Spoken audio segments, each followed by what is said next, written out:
नमस्कार. 79A म्हणजे नक्की काय आणि 79A मध्ये आपण कशा प्रकारची प्रोसेस फॉलो करतो. ह्या 79Aचं जे डेफिनेशन आहे ते मुख्यतः लोक ज्यावेळी रिडेव्हलपमेंट करतात त्या गोष्टींना खूप अनुसरून ह्या महत्त्वाच्या काही गोष्टी असतात. आपण 79Aचा जो गाभा आहे तो काय आहे हे बघणं खूप जास्त गरजेचं असतं आणि 79Aचं पालन करणं का गरजेचं आहे, त्याची प्रोसेस काय आहे. जर रिडेव्हलपमेंटच्या माध्यमातून ह्या जर 79Aची जर तुम्हाला काही गोष्टी माहिती करून घ्यायच्या असतील तर त्या कशा करून घेऊ शकतो, काय करायला लागतं, त्याचा अहवाल कसा करू शकतो, त्या अहवालानुसार संस्थेची जी संख्या आहे ती किती असली पाहिजे, लागणारा पुनर्विकासाला खर्च किती असतो, स्क्वेअर फीट तुम्हाला किती मिळतं, तुम्हाला ॲमिनिटीज किती मिळतात, बिल्डर त्याची किती योग्य रीतीने तुम्हाला विकासक जो असतो तो काही देऊ शकतो. या सगळ्या गोष्टी माहिती पडण्यासाठी आपण आज 79Aची जी पार्श्वभूमी आहे ती समजून घेणं खूप जास्त गरजेचं आहे. नमस्कार, मी विजय बाबासाहेब साळे आणि नेहमीच एक चांगल्या माध्यमातून लोकांना बायलॉज आणि बायलॉजच्या माध्यमातून जे असलेलं ज्ञान मिळावं यासाठी हे सगळे व्हिडिओ बनवले जातात. तर आपल्याला हा चॅनल आवडत असेल तर आपण नक्कीच याला लाईक आणि सबस्क्राईब करा. मुख्यतः रिडेव्हलपमेंटला जाण्यासाठी सगळ्यात पहिली गोष्ट तर आपली बिल्डिंग जी आहे ती C1 कॅटेगरीमध्ये येणं फार आवश्यक असतं. त्यानंतर त्या बिल्डिंगला 30 वर्ष पूर्ण झाली पाहिजे किंवा ती बिल्डिंग मोडकळीस आली पाहिजे. यानंतरच तुम्ही त्या कॅटेगरीमध्ये येतात की तुमची बिल्डिंग ही रिडेव्हलपमेंटला जाऊ शकते. एखाद्या सोसायटीचा 1.5 पंचमांश भाग म्हणजे 20% पेक्षा जास्त जी लोक आहेत ती सोसायटीचे जे अध्यक्ष सेक्रेटरी आहेत त्यांना पत्र देतात आणि त्या पत्रामध्ये असं मजकूर नमूद मेन्शन करतात की आपली सोसायटी जी आहे ती आता रिडेव्हलपमेंटला जाऊ शकते, ती मोडकळीस आली आहे. तर त्या अनुषंगाने आपण इथे रिडेव्हलपमेंट केली गेली पाहिजे. तर मला असं वाटतं की हे पत्र मिळाल्यानंतर जी तुमची मॅनेजिंग कमिटी आहे ती स्वतःच्या कमिटीच्या आतमध्ये विदिन 7 days एक मीटिंग घेते. त्या मीटिंगमध्ये ती एक प्रस्ताव बनवते की ह्याच्या पुढे आपण रिडेव्हलपमेंटला जायचं आहे. तर त्यासाठी आपल्याला नागरिकांच्या म्हणजे सोसायटीचे सभासद आहेत त्यांच्या समवेत जायचं आहे. तर ते कसं प्रकारे गेलं पाहिजे, त्या मीटिंगचा अजेंडा काय असला पाहिजे, त्या अजेंडामध्ये आपण काय काय केलं गेलं पाहिजे. तर त्या अजेंडामध्ये मुख्यतः जी गोष्ट असते ती असते एक नोटीस काढणं सर्व सभासदांना आणि ती क्लिअर नोटीस म्हणजे संपूर्ण 24 तास असा एक दिवस गिनला जातो आणि ती 14 दिवसांची एक नोटीस ही सर्व सभासदांना दिली जाते.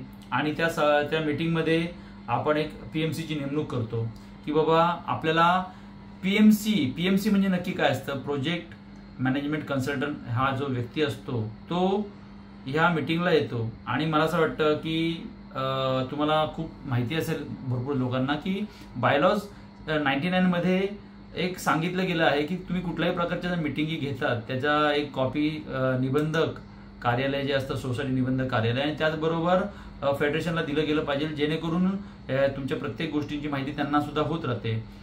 तुमची जी मीटिंग असते त्या मीटिंगमध्ये लोकांची कोटेशन तुम्ही मागून त्या कोटेशनच्या अनुषंगाने एक PMCची नियुक्ती करून घ्यायची असते आणि त्यात अप्रूव्ह घ्यायचं असतं.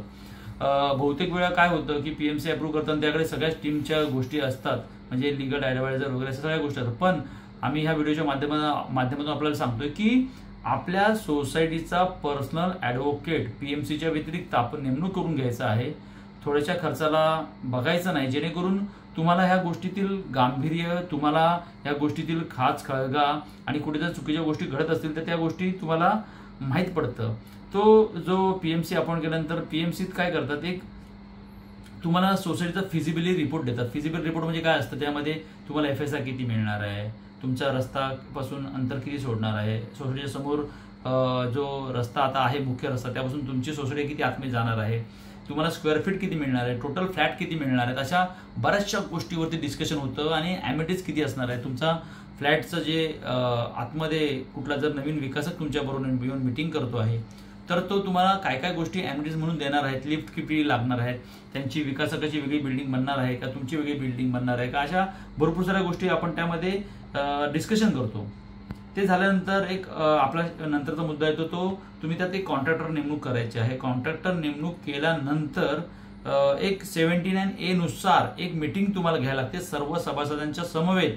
त्याचा एक लेटर निबंधकाला द्यायला लागतं. निबंधक कार्यालयामधून एखादा त्यांचा एक जो व्यक्ती असतो तो व्यक्ती त्या मिटिंगला उपस्थित असतो. ही सर्व जी मिटिंग असते ती व्हिडिओ शूटिंगच्या निदर्शनाखाली येते आणि त्यातून ती मिटिंग तयार होत असते.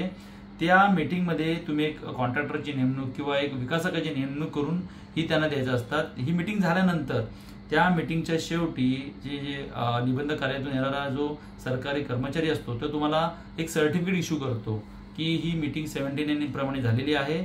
आता ह्या मिटिंगला काही लोकांची म्हणजे एवढ्या लोकांची मान्यता आहे आणि ती पुढे तुम्ही रिडेव्हलपमेंटला जाऊ शकतात. आणि त्याच्या पुढच्यानुसार काय होतं की तुमचं जे विकासक असेल कॉन्ट्रॅक्टर असेल त्यांच्याबरोबर ॲग्रीमेंट बनतं आणि त्याच्यामध्ये त्या बिल्डिंग किती वर्षाच्या आत तुम्ही बनवली जाईल, त्या बिल्डिंगमध्ये काय काय तुम्हाला नियमावली ती लोक देणार आहेत त्या सगळ्या गोष्टी घालून दिल्या जातात आणि जेणेकरून ही जी बिल्डिंग आहे ती रिडेव्हलपमेंटला जाण्यास तयार होते.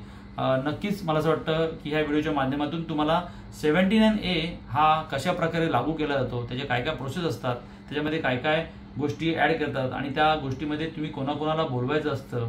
महत्त्वाचा मुद्दा ह्यामध्ये एवढंच असं सांगण्याचा आहे की तुम्ही जर एकत्रित करण्याचा प्रयत्न केला सगळ्या गोष्टी तर थोडंसं अवघडसं होतं. तुम्ही एक लीगल ॲडवायझर आणि एक वेगळा PMC आणि फेडरेशनचे जे काही लोक आहेत आपली त्या लोकांची यामध्ये मदत घेणं ही खूप जास्त गरजेची असते. आज मी बघतोय बहुतेक ठिकाणी खूप मोठ्या प्रमाणामध्ये नागरिकांच्या काही ठिकाणी फसवणूक होतात. त्या फसवणूक टाळण्यासाठीच आपल्याला काही गोष्टींची माहिती असावी, त्यासाठीच हा व्हिडिओ बनवला गेला आहे. म्हणजे माझ्या मते सांगायचं एवढंच आहे की ज्या दिवशी तुमच्या बिल्डिंगचे काही दिवस पूर्ण होतात योग्य रीतीने किंवा मोडकस येते आणि C1 कॅटेगरी येते त्यानंतरच त्या सगळ्या गोष्टीच्या प्रोसेस चालू होतात. काही लोक चुकीची माहिती देऊन ना तुम्हाला भ्रमित करण्याचा प्रयत्न करत असतात, तर तसं काही होऊ नये यासाठी या व्हिडिओच्या माध्यमातून आपण लोकांना पुरेपूर ज्ञान देतो. मी विजय साळे. आपल्याला हा व्हिडिओ पुन्हा एकदा आवडला असेल तर आपण लाईक आणि सबस्क्राईब करा. धन्यवाद.